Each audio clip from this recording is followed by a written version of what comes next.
푸른 봄을 기록하고 있는 우리는 청춘 예찬입니다.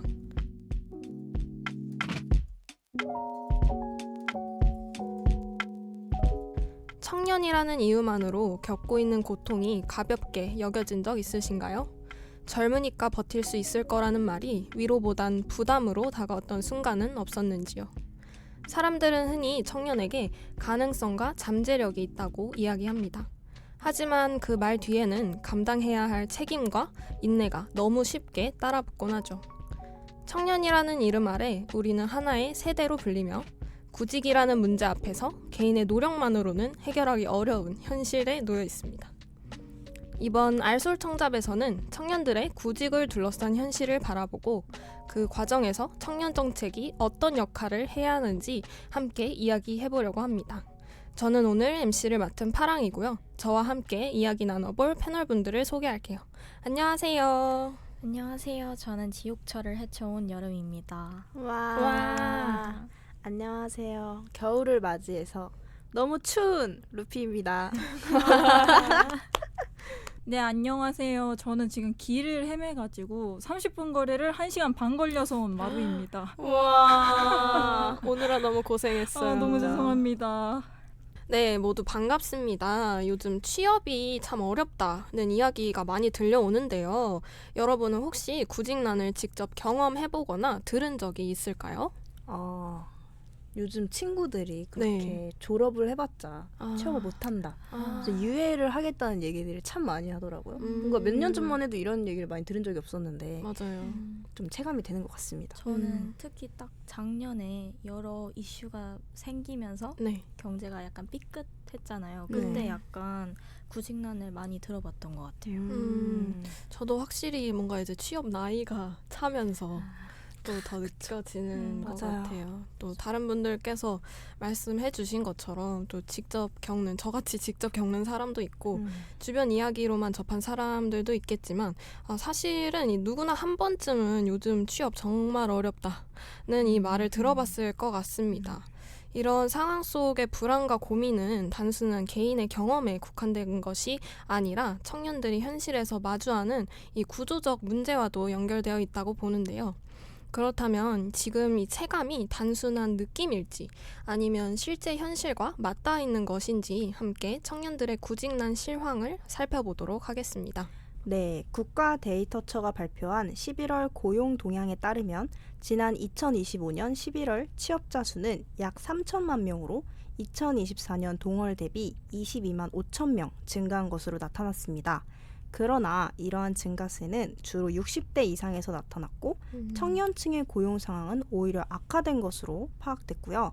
실제로 15세에서 29세 청년층 고용률은 19개월 연속 하락세를 이어간 반면 15세에서 64세 전체 고용률은 전년 동월 대비 소폭 상승해서 연령대별 고용 격차가 더욱 뚜렷해졌습니다.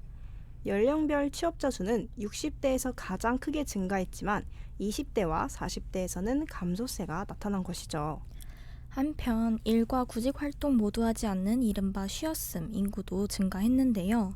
11월 비경제 활동 인구는 전체적으로 소폭 줄었지만 쉬었음 인구는 2024년에 비해 2025년에 12만 명이나 늘어난 것으로 집계됐습니다. 은퇴 인구 증가의 영향도 있지만 그만큼 취업의 문이 좁아졌다는 해석도 나오고 있어요. 쉬었음 인구는 60세 이상이 가장 많았지만 40대를 제외한 대부분의 연령층에서도 증가했으며 특히 30대의 쉬었음 인구는 역대 최대치를 기록했습니다. 이렇게 통계를 살펴보면 청년 고용 여건이 녹록지 않다는 점이 확실히 드러나는 것 같아요. 그렇다면 청년들 스스로는 이 구직난의 원인을 어떻게 바라보고 있나요? 네, 한국경제인협회가 전국 4년제 대학 재학생과 졸업 유예자, 졸업 예정자를 대상으로 실시한 2025년 대학생 취업 인식도 조사 결과에 따르면 대상자 10명 중 6명은 구직 기대가 낮은 소극적 구직자로 나타났어요. 이들이 적극적으로 구직 활동에 나서지 않는 가장 큰 이유는 자신의 역량이 부족하다고 느껴 추가적인 준비가 필요하기 때문이라고 합니다. 또한 구직 활동을 하더라도 일자리를 구하지 못할 것 같다는 인식과 함께 일자리 자체의 부족을 원인으로 지적한 응답이 절반을 넘겼는데요. 실제로 대학생 10명 중 4명은 올해 대졸 신규 채용 시장이 작년보다 어렵다고 응답해 취업 시장에 대한 부정적인 인식이 지속되고 있는 것으로 나타났습니다. 이렇게 종합해 보면 청년들이 체감하는 구직난의 원인은 개인의 노력 부족보다는 신입 채용 기회 감소와 양질의 일자리 부족이라는 이런 구조적인 문제에 더 가깝다는 생각이 드네요. 네. 그렇다면 이런 현실 속에서 여러분은 구직난의 가장 큰 원인이 무엇이라고 생각하시는지, 또 어떤 점이 가장 힘들게 다가오는지 궁금해지는데요. 우리 여름님부터 답변 부탁드릴게요. 저는 대부분의 회사가 경력자를 원한다는 게 가장 큰 원인인 것 같아요. 채용 공고를 살펴보면 경력 우대가 안 적힌 곳이 없잖아요. 그렇죠. 누구에게나 처음이 있고 그 첫걸음을 떼야 비로소 경력도 생길 텐데 정작 아무도 취업은 시켜주지 않으면서 경력이 있는 사람을 원한다는 게 비록 지금 제가 취준생 신분은 아니지만 마치 고구마 10,000개를 먹고서 우유 한 잔도 못 마신 듯이 정말 답답합니다. 이러니 아무리 청년들이 몸을 깎아가며 스펙을 쌓는다 한들 눈앞이 깜깜해지는 시기가 오는 것 같고요. 맞아요. 뭔가 기업에선 경력을 쌓으라고 하는데 정작 그 시작점이 보이지 않는 듯한 느낌인 그쵸. 것 같아요. 저도 일단은 일자리 자체가 적은 것도 있고 여름님 생각과 비슷하게 사람을 구하는 곳마저도 이 경력직을 많이 원한다는 게 좀 큰 원인이 아닐까 싶은데요. 맞아요. 요즘은 인턴을 하고 싶어도 인턴을 하기 위한 인턴 경력이 필요하다라는 맞아요. 말이 진짜 우스갯소리로 나오고 있으니까요. 뭔가 조금 부족해도 경험이 없어도 하고 하면서 또 배우고 적성에 맞는 걸 찾아갈 수 있다라고 저는 생각을 하는데 경력이 없다는 이유만으로 시도조차 못하게 되니까 더 힘든 상황인 것 같아요. 그래서 아까 말씀하신 대로 또 자기 부족이라고 생각해서 안 될 거라고 생각하고 지원하지 않는 경우도 생기고 그래서 저 같은 경우에도 저도 뭔가 나름 열심히 살아온 것 같은데 나는 뭐 해외 경험도 없고 뭐 이것도 안 해보고 이것도 못 해봤으니까 안 되겠다. 나 아직 너무 부족한가? 라고 이렇게 또 생각을 하게 그쵸. 되더라고요. 우리 루피님은 또 어떠신가요? 혹시 이런 취업을 앞둔 우리의 마음은 다 똑같지 않을까? 졸업하기 싫어요. 그러니까요. 이런 생각이 드네요. 저는 특별히 한 가지 이유가 있다기보다는 네. 복합적인 원인들이 좀 이렇게 얽혀 있다고 생각해요. 우선 청년들이 원하는 일자리 수 자체가 너무 적어요.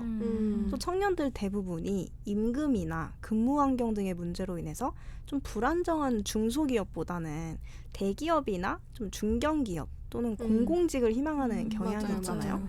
근데 이 들어가고 싶은 모두가 들어가고 싶어하는 이런 직장이 있는데 들어가고 싶어하는 사람은 많은데 뽑는 사람은 적으니까 점점 커트라인이 높아지는 것 같더라고요. 맞아요. 뭐 어학이나 봉사활동 등의 스펙도 이젠 필수가 되다 보니까 기업의 눈은 점점 더 높아지고 그러면서 좀 더 완벽한 완성형 신입을 원하는 것 같은 느낌을 받았습니다. 또 그러다 보니 청년들은 그 기준에 맞추기 위해서 남들보다 하나라도 더 뛰어난 사람이 되고 싶어서 자기 몸을 이렇게 갉아가면서 맞아요. 우리가 모두가 피폐해지는 상황이 오지 않았을까. 맞아요. 그게 과열된 채로 이렇게 악순환이 되고 있다는 생각을 하곤 합니다. 저도 루피님처럼 딱 한 가지 원인만을 말하기는 어렵지만 뽑는 인원 자체가 적어서 생기는 문제가 가장 크다고 생각해요. 사실 저희 부모님 세대인 베이비붐 세대 때는 산업화가 가속화되며 회사도 많이 생기고 그만큼 뽑는 인원도 많았잖아요. 근데 지금은 아직 그 세대가 고위층에 자리 잡고 있고 퇴직을 하지도 않으니 청년 세대가 들어갈 수 있는 빈자리가 좀 없는 것 같이 느껴진달까요? 스타트업, 창업 등 다양한 회사들은 많이 생기고 있지만 정부의 지원이 부족한 것도 사실이고요. 또 경제가 발전하다 보니 청년 세대들의 수준이 상향 평준화된 것도 원인이라 생각해요. 좋은 대학은 기본이고 대외 활동, 해외 경험, 인턴 등 화려한 스펙을 쌓았으니까 더 좋은 회사에 가고 싶어 하잖아요. 그런 마음들이 소수의 기업에만 집중되니까 구직난이 더 심각해진 것 같습니다. 맞아요. 결국에 이 구직난은 청년 개인의 노력이나 선택만으로는 해결하기 어려운 사회의 구조 전반의 문제로 정리할 수 있을 것 같아요. 이런 상황에서 청년들이 조금이라도 숨을 고를 수 있도록 정부가 어떤 역할을 하고 있는지도 함께 짚어볼 필요가 있을 것 같은데요. 우리 여름님께서 정부의 청년 정책에 대해 설명 부탁드릴게요. 네, 정부가 작년 12월 26일 보편적인 청년 일자리 지원을 중심으로 한 제2차 청년 정책 기본 계획을 발표했어요. 대학생이나 취약 청년에 초점이 맞춰졌던 1차 계획과 달리 이번 2차 기본 계획은 특정 집단에 한정되지 않는 모두의 청년 정책으로 범위가 확대됐다는 점이 특징입니다. 정부는 청년들의 정책 참여를 늘리기 위해 정부위원회 내 청년 위원 비율을 20%까지 확대하기로 했고요. 현재 15세에서 29세 사이에 쉬고 있는 청년이 40만 명을 넘어선 상황에서 졸업 예정자나 갓 졸업한 청년들이 노동시장에 보다 빠르게 진입할 수 있도록 국무조정실과 관계부처가 함께 참여하는 태스크포스, 즉 TF도 올해부터 운영됩니다. 맞습니다. 또 장기 미취업 상태에 있거나 구직을 포기할 가능성이 있는 청년들을 선제적으로 발굴하기 위해 청년 일자리 첫걸음 플랫폼을 새로 만들고 맞춤형 취업 지원 서비스도 제공할 예정이에요. 이어서 주거 지원 정책도 설명드리겠습니다. 한시적으로 운영되던 청년 월세 지원 사업은 올해부터 계속 사업으로 전환되고 전세 사기 피해를 예방하기 위한 안전계약 컨설팅도 제공됩니다. 그리고 5년 동안 적립하면 정부 기여금과 비과세 혜택을 받을 수 있던 청년 도약 계좌의 경우 기존 5년 만기가 부담스럽다는 현장의 의견을 반영해 3년 만기에 청년 미래적금이 새롭게 도입된다고 하네요. 이렇게 한번 이번 청년 정책의 기본 계획의 큰 방향을 살펴봤는데요. 전반적으로 청년들에게 일단 버텨 라가 아니라 처음부터 다시 설 수 있도록 돕겠다는 방향으로 정책의 초점을 이렇게 옮겼다는 점에서 의미가 굉장히 있어 보이는 것 같습니다. 그렇다면 지금부터는 이런 정책들이 어떤 틀 안에서 운영되고 있는지 우리나라 청년 정책의 전체 구조를 조금 더 자세히 짚어볼 텐데요. 먼저 저부터 말씀드리자면 우리나라의 청년 정책은 청년기본법을 토대로 운영되고 있습니다. 이 법에서 말하는 청년은 기본적으로 만 19세부터 34세까지로 정의되는데요. 정부는 이 기준에 따라 5년 단위로 청년 정책 기본 계획을 세우고 각 부처와 지자체가 그 틀 안에서 고용이나 주거, 금융, 복지, 참여 같은 정책들을 운영하는 구조예요. 최근 발표된 2026년부터 2030년까지 시행될 제2차 청년정책 기본계획에 따라 정부는 청년들에게 일자리와 자산 형성의 기회를 보장하고 생애주기 전반에 걸친 기본적인 생활을 지원하며 정책 참여와 당사자성을 강화하겠다는 세 가지 목표를 제시했죠. 이 목표를 바탕으로 일자리, 교육 및 직업훈련, 주거, 금융, 복지, 문화, 참여 및 기반까지 모두 5개 분야로 나눠 정책 과제를 추진하겠다고 밝혔습니다. 네, 맞습니다. 또 현재 취업과 일자리 분야에서는 구직자에게 맞춤형 취업 지원 서비스와 최소한의 소득 지원을 함께 제공하는 국민 취업 지원 제도가 대표적인 청년 정책으로 자리 잡고 있습니다. 주거 분야를 보면 청년 월세 한시 특별 지원처럼 월세 부담을 직접 낮춰주는 현금성 지원이 있고 전세나 월세 보증금 마련을 위해서는 청년 전용 버팀목 전세 자금이나 청년 전용 보증금 월세 대출 같은 정책금융 상품으로 연결되고 있죠. 네. 그리고 이러한 중앙정부 정책 위에 각 지자체의 지역 특성에 맞는 지원이 더해지면서 청년 정책은 전국 곳곳에서 다양한 모습으로 운영되고 있습니다. 하지만 정책은 제도 안에 있을 때보다 이 실제 삶에 닿을 때 더 의미가 커지잖아요. 체감하는 정도도 사람마다 각각 또 다를 것 같고요. 이런 정책들 가운데 그동안 직접 도움을 받았던 청년 정책이 있는지 아니면 아직 직접적인 경험은 없더라도 가장 도움이 될 것 같다고 느끼는 정책은 무엇인지 우리 패널 여러분들의 생각을 듣고 싶은데요. 루피님부터 말씀해 주세요. 네, 저는 휴학하면서 자격증을 취득할 때 기억에 남는 지원 사업이 있었는데요. 바로 청년 어학 및 자격증 응시료 지원 사업입니다. 우리 요즘 취업하려면 필요한 자격증이 한두 개가 아니잖아요. 맞아요. 뭐 토익 해야 되고 컴퓨터 활용 능력 기본이고 또 때에 따라서 뭐 포토샵도 하시는 분도 있고 뭐 공기업 희망하시면 한국사 능력 시험도 필요하고요. 맞아요. 근데 응시료 가격들이 다 다르고 또 만만치가 않아요. 이 생각보다. 돈이 좀 하나 두 개 준비하다 보면 쑥쑥 나가는데 음. 이 사업을 잘 활용하면 이 응시료를 다 지원을 받을 수가 있습니다. 오. 시험을 일단 응시하신 후에 네. 신청서랑 수험표를 제출하시면 통장으로 바로 10만 원이 띡 들어와요. 오. 비록 저는 네. 기간을 깜빡해서 거쳤지만 듣고 계신 여러분들은 거주하시는 지역 구청 홈페이지를 잘 확인하셔서 이 혜택을 꼭 받으셨으면 너무 좋다. 좋겠습니다. 그러니까요. 저처럼 놓치지 마세요. 저도 귀찮다는 이유로 자격증 취득을 열심히 미뤘었는데 루피님 덕분에 좋은 꿀팁을 얻어갑니다. 감사합니다. 저는 아직 실제로 도움받은 청년 정책은 없는데 살펴봤을 때 청년 희망 적금이 도움이 될 것 같다고 생각했어요. 지금 당장은 자립의 필요성을 크게 느끼지 않을 수 있지만 20대 후반이나 30대에 접어들면 결국 스스로의 삶을 책임지며 살아가야 하잖아요. 맞아요. 하지만 이제 설사 취업에 성공하더라도 경제적으로 안정된 삶을 위해선 어느 정도의 목돈도 필요한데 사회 초년생이 그 돈을 마련하기는 쉽지 않죠. 그렇죠. 이런 점에서 청년 희망 적금은 사회에 막 발을 디딘 청년들이 적은 금액이라도 꾸준히 저축할 수 있도록 도와줄 수 있을 것 같아요. 매달 소액이라도 일정 금액을 납입하면 정부의 지원과 이자 혜택이 함께 제공되어 원금 손실에 대한 부담 없이 목돈을 마련할 수 있다는 점이 특히 장점이고요. 큰 수익을 기대하기 어려운 청년들에게 이러한 금융형 정책 상품은 현실적인 도움을 줄 수 있는 제도라고 느꼈던 것 같아요. 오, 맞아요. 굉장히 똑 부러지시네요. 오, 멋있다. 저도 이 청년 희망 적금이 나오기 전에 원래 청년 그 도약 계좌? 맞아요. 그게 있잖아요. 그걸 하고 있었는데 갑자기 어느 날 엄마가 뉴스 링크를 딱 보내더니 네. 너네 이거 6월에 꼭 가입해 이러시는 거예요. 그래서 뭔가 하고 봤더니 이 청년 희망 적금이더라고요. 맞아요. 그래서 맞아요. 대박. 네 알겠습니다 어머니 말 이랬던 잘 들어. 기억이 있습니다. 어쨌든 이 뭔가 지원을 해준다면 열심히 받는 게 또 중요하니까요. 맞아요. 제가 들고 온 건 고용노동부의 미래내일 일 경험 프로그램인데요. 알죠. 저도 이제 슬슬 취직 준비를 해야 아. 되는 사람으로서 인턴에 관심이 많은데 이 프로그램을 얼마 전에 SNS를 보다가 알게 됐어요. 이게 일반 인턴 지원보다 합격률도 높은데 그래서 제가 홈페이지에서 이것저것 봤는데 중앙부처나 뭐 지방자치단체 그런 데서 진행하는 인턴 공고도 정리가 굉장히 잘 되어 있더라고요. 또 일반 기업들의 공고도 엄청 많이 있었습니다.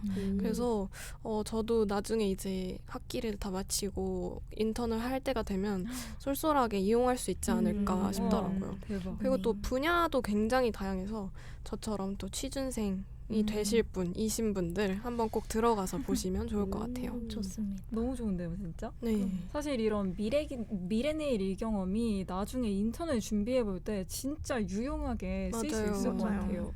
저는 사실 아직 취업을 준비하는 나이는 아니어서 부러워. 부럽다 진짜. 부러워. 자세히는 잘 모르지만 국민 취업 지원 제도가 도움이 된다고 생각해요. 사실 우리가 취업하고 싶어하는 첫 번째 이유가 돈이잖아요. 맞아요. 돈이 없을 때 오는 그 불안감이 너무 크니까요. 그런 경제적인 지원과 함께 원하는 분야의 교육을 받을 수 있다는 점이 너무 좋은 것 같아요. 원하는 것들을 배울 때 흥미와 열정이 더 생기기도 하잖아요. 그래서 이 제도로 인해 단지 돈만 얻어가는 게 아니라 그 직업에 대한 애정 또한 더 커질 것 같다는 생각이 들더라고요. 또 이걸 쓰면서 좀 찾아보니까 실제로 도움을 받은 사람들이 정말 많고 만족도도 높아 보여서 더욱 믿음이 가는 것 같습니다. 제가 이렇게 여러분들의 이야기를 듣다 보니까 각자 얘기해주신 정책들에서 공통적으로 느껴지는 게 하나 있는데 뭐예요? 바로 이 당장 취업을 너 당장 취업해 이렇게 하게 만드는 게 아니라 천천히 준비하고 조금 여유 갖고 릴렉스하고 딱이다. 이렇게 뭔가 여유를 보장해준다는 그 느낌이 있는 것 같아요. 정확하신데요? 그쵸. 핵심을 찌르. 핵심을 찔렀죠. 통찰력이 근데 또 이러한 청년 정책들이 우리나라에만 있는 건 아니더라고요. 해외 주요국들도 청년의 사회 진입을 개인의 몫으로만 두지 않고 정부가 적극적으로 지원하고 있다고 하죠. 맞습니다. 그 중에서도 프랑스와 일본은 청년의 상황에 맞춘 정책을 통해 청년의 삶을 사회가 함께 설계하려는 방향을 분명히 하고 있는데요. 먼저 프랑스는 청년 계약이라는 제도를 통해 취업 준비에 어려움을 겪는 청년을 지원하고 있어요. 이 정책은 2022년부터 시행됐고 16세에서 25세 사이의 미취업 청년을 대상으로 월 최대 500유로의 수당을 지급하는 동시에 최대 1년간 맞춤형 직업훈련과 멘토링, 기업 연계 프로그램을 함께 제공합니다. 특히 가정 형편이 어렵거나 학력과 경험이 부족한 청년들이 사회 진입을 돕는 데 초점이 맞춰져 있죠. 네, 일본 역시 청년 고용 안정을 위해 여러 정책을 병행하고 있습니다. 정규직 취업을 유도하는 정책과 함께 청년의 지방 정착을 유도하는 정책이 동시에 추진되고 있다는 점에 눈에 띄는데요. 네. 후생 노동성이 운영하는 지역 정착 청년 취업 지원 사업은 지방 중소기업에 취업한 청년에게 최대 100만 엔을 지원해 와우. 청년의 지역 정착과 지방 기업의 인력난 해소를 함께 노리고 있습니다. 이와 함께 일본에는 이른바 청년 수당으로 불리는 자립 지원 제도도 운영되고 있습니다. 비진학, 미취업 청년을 대상으로 직업 훈련은 물론 심리 상담과 거주 지원까지 포괄적으로 제공하는 제도인데요. 지역별로 설치된 청년 자립 지원 센터를 중심으로 장기 미취업 상태에 놓인 청년들이 다시 사회로 나아갈 수 있도록 돕고 있다고 합니다. 이처럼 해외 청년 정책은 단기적인 취업 성과보다는 청년이 사회에 안착하는 과정 전체를 함께 책임지려는 방향으로 설계되고 있다는 점이 참 인상적인 것 같습니다. 만약에 이런 해외 청년 정책을 우리 사회에 도입할 수 있다면 어떨까요? 이 중에서 우리나라 상황에 특히 필요하다고 느끼는 정책이나 이 밖에 참고했으면 좋겠다 하는 제도가 있다면 다양하게 얘기해주면 좋을 것 같아요.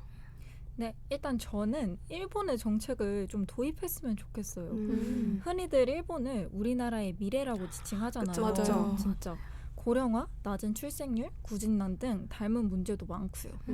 그런 의미에서 일본의 정책을 도입했을 때 얻는 효과가 클 것 같아요. 특히 장기 미취업 청년을 대상으로 한다는 게 인상 깊었어요. 계속해서 취업에 실패하면 스스로를 사회에 없어도 되는 존재라고 생각하기 쉽잖아요. 그렇죠. 그래서 사회가 그들에게 손을 내미는 의미가 더 크다고 생각합니다. 또 우리나라의 심각한 문제 중 하나가 수도권 집중화 현상이잖아요. 그렇죠.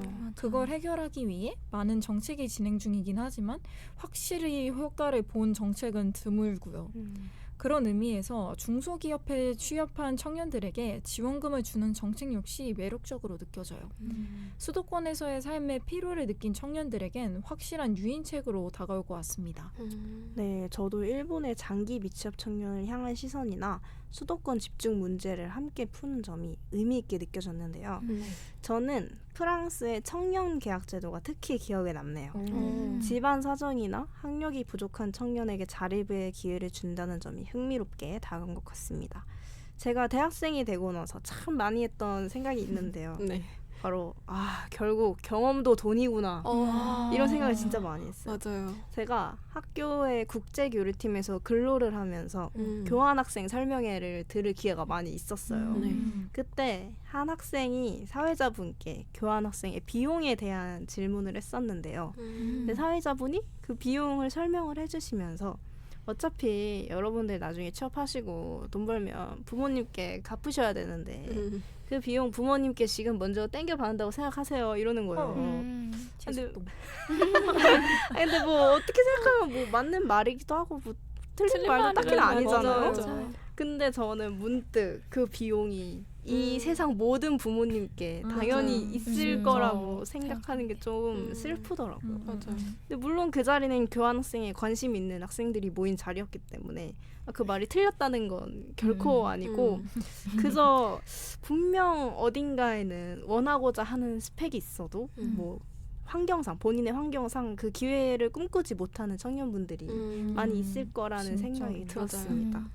그런 분들을 위해서 우리 정부가 항상 좀 지속적인 관심을 가져주셨으면 좋겠는 바람입니다. 기회가 능력이 아니라 환경에 따라 갈린다는 게 너무 마음이 아프네요. 정부가 조금 더 관심을 갖고 지원해준다면 청년들에겐 정말 더 큰 세상이 펼쳐질 수 있을 테니까요. 저는 다른 나라의 제도도 한번 찾아봤는데요. 독일의 이중직업 교육 제도가 눈에 띄더라고요. 이 제도는 학교에서의 이론 교육과 기업 현장에서의 실무 교육을 병행하는 방식으로 청년들이 학습과 동시에 실제 직무 경험을 쌓을 수 있도록 도와줘요. 독일의 청년들은 이 제도를 통해 졸업 전부터 자신의 진로를 구체적으로 탐색하고 직업에 대한 현실적인 이해를 갖게 되는 거죠. 우리나라 청년들은 학력과 스펙을 쌓아도 실무 경험 부족으로 취업에 어려움을 겪는 경우가 많잖아요. 맞아요. 만약 이 독일의 이중 직업 교육 제도가 도입된다면 이러한 괴리를 줄이고 학교 교육과 노동시장을 자연스럽게 연결할 수 있을 것 같아요. 또한 청년 입장에서는 취업 실패에 대한 불안감을 덜 수 있고 기업 입장에서도 검증된 인력을 안정적으로 확보할 수 있으니까 뭐 둘 다 윈윈인 관계가 아닐까요? 무엇보다 이 제도는 청년을 단순한 예비 인력이 아닌 사회의 한 구성원으로 존중하는 정책이라는 점에서 의미가 있다고 생각합니다. 근데 이 제도는 진짜 저 같은 사람한테 꼭 필요한 것 같아요. 약간 현장에 나가서 어떡하지? 나 막 적응 못하면 어떡하지? 이런 생각을 맞아. 많이 하는 사람으로서 참 들여온다면 좋을 것 같습니다. 저는 살짝 다른 얘기를 해보려고 하는데 이렇게 뭐 저희가 많은 얘기를 하면서 생각한 건데 우리나라에도 청년 지원 정책 제도가 참 많더라고요. 맞아요. 근데 정작 청년인 저는 이걸 잘 모르고 맞아, 있어요. 맞아. 진짜. 그래서 근데 요즘은 또 SNS를 통해서 얻게 되는 정보가 진짜 많기도 하고 그래서 뭔가 스스로 더 찾아야 한다 이런 느낌도 있잖아요. 맞아요. 근데 이런 사업들과 제도가 있다는 걸 적극적으로 알리는 것도 저는 참 중요하다고 맞아요. 생각을 해요. 당장 뭔가 SNS에서 이런 거 있대 신청해 라고 하면은 사람들 반응이 진짜 몰랐어. 맞아. 당장 지원하러 간다. 이런 반응이 너무 압도적인 걸 많이 맞아요. 보다 보니까 물론 저도 그 중에 한 사람이기도 하고 그래서 뭔가 취지도 좋고 뭔가 실용성도 많은데 이게 정작 알려지지 않는다면 그게 가장 슬픈 정책이 아닐까라고 저는 생각을 하거든요. 그래서 이런 청년들이 여러 혜택을 받을 수 있는 청년 지원 정책들을 도입을 한다고 하면 그걸 또 적극적으로 홍보해서 활성화해야 한다고 저는 생각을 합니다. 진짜. 아니 네. 근데 항상 네. 정보를 얻은 건 많아요. 이런 게 있지. 오 좋은데? 한데? 오 스크랩. 맞아요. 그리고 정작 취업 준비할 때 너무 바쁘니까 그걸 찾아보지 맞아. 않게 기억도 안 나. 되는 그리고 막 거예요. 쓸데없는 거 보다가 맞아, 맞다 맞아. 이게 있어. 맞아요, 근데 맞아요. 어제까지였네.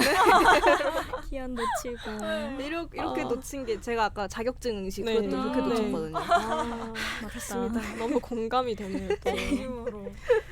저희가 이렇게 또 웃고 울면서 함께 해외 청년 정책들을 싹 살펴봤는데요. 이 청년 개인의 노력만을 요구하기보다는 또 노동 시장으로의 진입 과정을 사회가 함께 책임지려는 시도들을 통해서 정부 또한 발맞춰 노력하고 있음이 느껴지는 사례들이었던 것 같아요. 그렇지만 이런 정책들이 역시 모든 문제를 해결해 주지는 않습니다. 청년 정책은 많은데 청년들은 저같이 여전히 불안하고요. 그렇다면 이 문제는 정책의 부재가 아니라 작동하지 않는 구조가 아닐까 생각을 해보게 되는데요. 이제는 그 한계와 그 속에서 청년에게 요구되는 과제에 대해서 이야기해보겠습니다. 네, 정부가 교체될 때마다 청년 정책이 자주 바뀌면서 정책 전반에 대한 혼선과 불확실성이 크다는 지적이 계속 나오고 있습니다. 중앙정부 주도의 하향식 정책 구조 역시 형식적인 사업 위주로 흐르거나 단기 지원에 그친다는 평가를 받고 있는데요. 청년 고용률을 끌어올리기 위해 각종 고용 보조금이나 단기 인턴 정책이 반복해서 나오고는 있지만 현장에서는 근본적인 해결책이라기보다는 임시 방편에 가깝다는 목소리도 많습니다.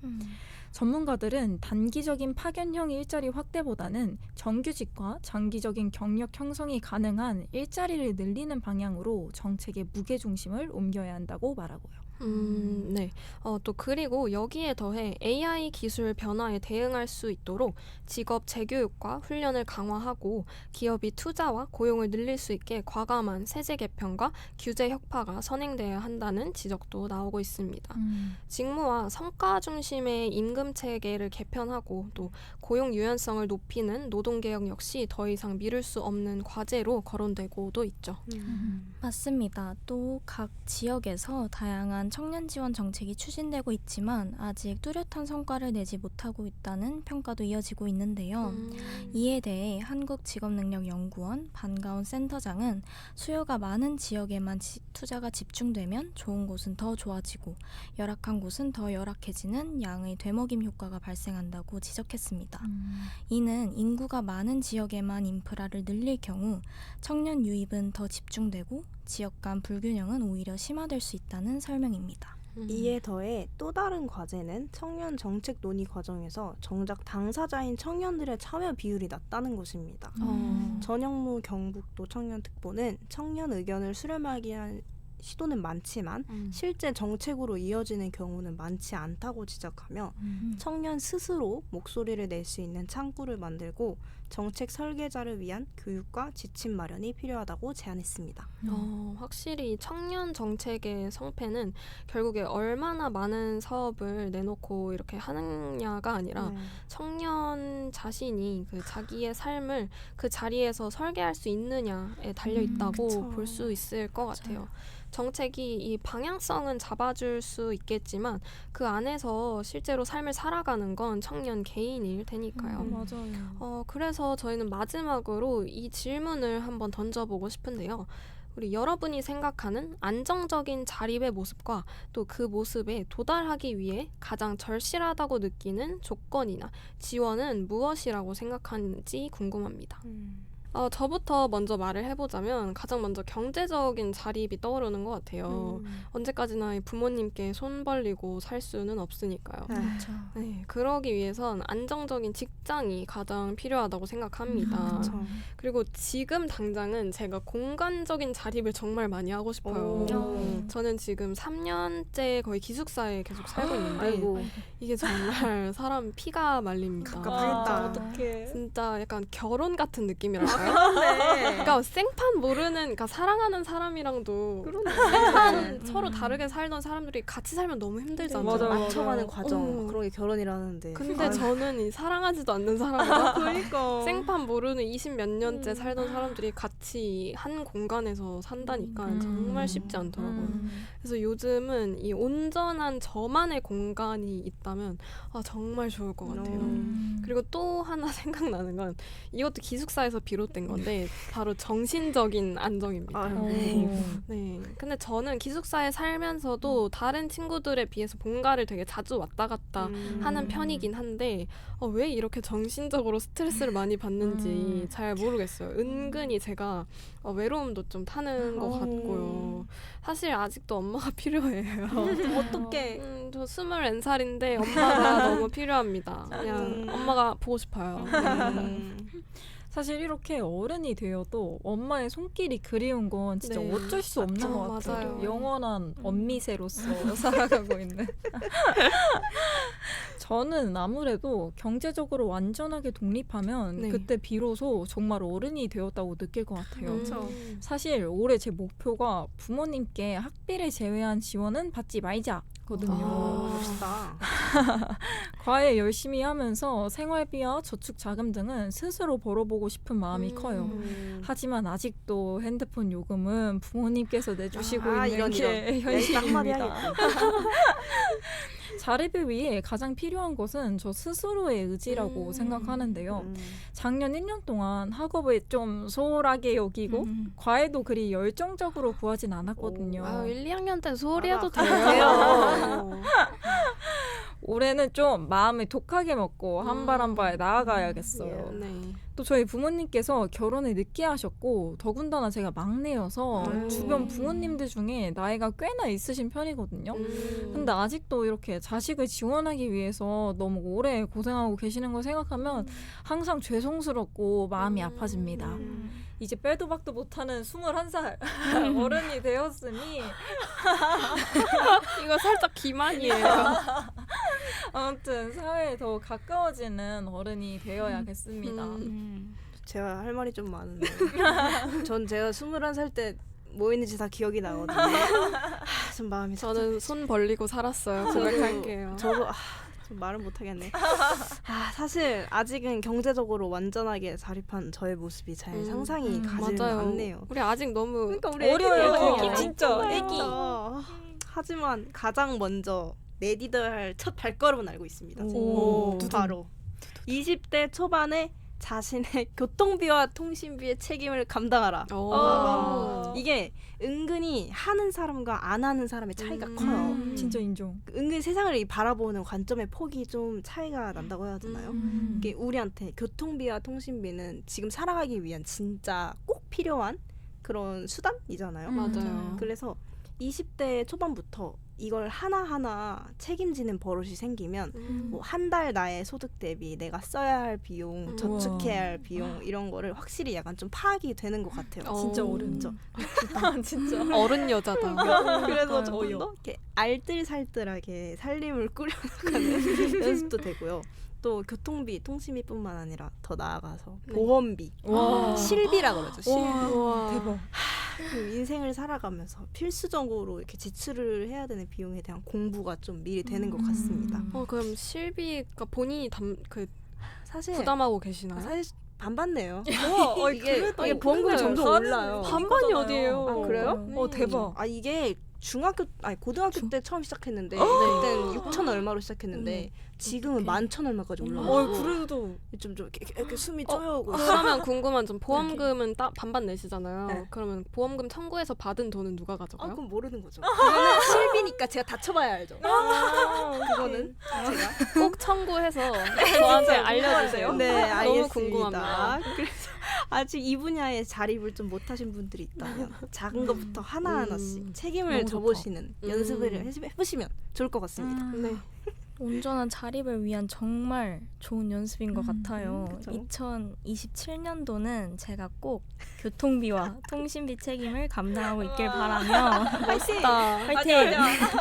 저는 제가 좋아하는 사람들에게 맛있는 저녁을 마음껏 대접할 수 있을 때 와 이거 진짜 역시 낭만 있다. 진짜 어른이다. 비로소 제가 안정적으로 자립했다고 느낄 수 있을 것 같아요. 멋있다. 아마 이 모습은 부모님으로부터 완전한 경제적 자립과 직결되는 부분이겠죠? 이걸 이루기 위해 필요한 건 당연히 좋은 직장일 테고요. 뻔한 대답은 하고 싶지 않았는데 아무리 생각해도 현실적으로 이것밖에 떠오르지 않네요. 맞아요. 맞아. 그래서 전 지금 제게 주어진 길에 충실할 생각입니다. 오. 학교 열심히 다니면서 공부하고 그래. 학점 잘 챙기고 또 여러 활동도 하면서 견문을 넓히고 그러다 멋있다. 보면 언젠가 멋지게 자립한 저의 모습을 볼 수 있지 않을까요? 너무 멋있어요. 그리고 저는 또 생각이 나는 게 네. 이 저녁을 마음껏 대접할 수 있을 때 음. 이 부분에서 네. 저는 또 이렇게 생각이 났는데 그 왜 사람이 여유를 가지고 있으면 맞아. 뭔가 되게 어른 같다고 맞아, 느끼게 맞아. 되잖아요. 맞아. 분위기에서. 근데 그 여유는 재력에서. 지갑에서 맞아, 나오는 맞아. 말이 있어요. 내가 너무 지갑이 공감. 풍족할 때 마음이 풍족해지고 그래 그때 비로소야 다른 사람한테 뭔가 베풀 수 있는 맞아요. 여유가 생긴다. 진짜. 이 말을 진짜 나이를 먹어가면서 진짜 체감을 하게 되더라고요. 그래서 네 그런 생각도 나고 너무 또 멋있어요. 제가 또 초라해지고 아니에요.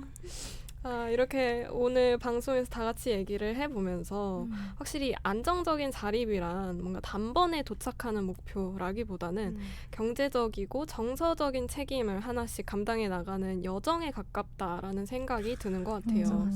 누군가는 이 교통비부터 또 누군가는 공간적인 자립을 또 누군가는 부모님으로부터의 독립을 이야기했지만 각자의 속도와 방식으로 책임의 범위를 조금씩 넓혀가면 되지 않을까 싶네요.